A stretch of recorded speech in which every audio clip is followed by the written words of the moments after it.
Hello everyone, welcome to commerce lectures. MD हाँ, आज करेंगे हम class 11 microeconomics and topic है हमारा आज का market supply curve flatter.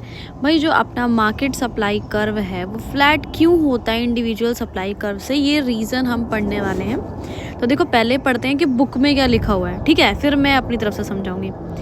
With the change in the price, the proportionate change in market supply is more than the proportionate change in individual supply।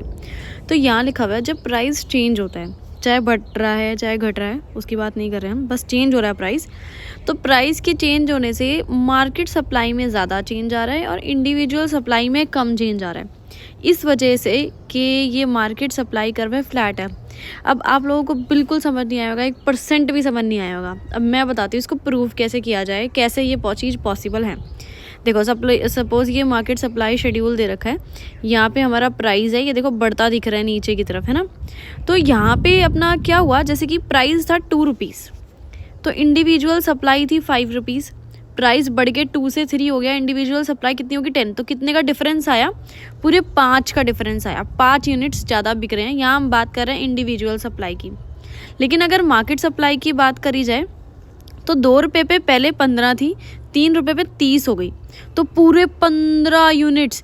यहाँ पे आया था 5 यूनिट्स का फ़र्क, यहाँ आया पूरे 15 यूनिट्स का फ़र्क, है ना। तो मार्केट सप्लाई में क्या हुआ, ज़्यादा चेंज हुआ, है ना। चलो आगे देखते हैं इसको और डायग्राम के थ्रू समझते हैं। जैसे कि ये है डायग्राम, यहाँ पे प्राइस मान लेते हैं 2, यहाँ प्राइस मान लेते हैं 3, ठीक है, यहाँ यूनिट्स मान लेते हैं 10, यहाँ यूनिट्स मान लेते हैं 20, यहाँ मान लेते हैं 30।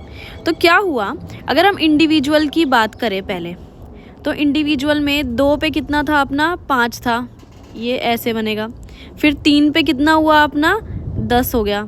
ये देखो कैसे ऊपर की तरफ जा रहा है ये कर्व, ये इंडिविजुअल है, क्योंकि यहाँ पे क्या हो रहा है, थोड़ा ही चेंज आ रहा है। लेकिन अगर अब हम बात करते हैं यहाँ पे किसकी बात करेंगे, अब मार्केट सप्लाई की बात करेंगे।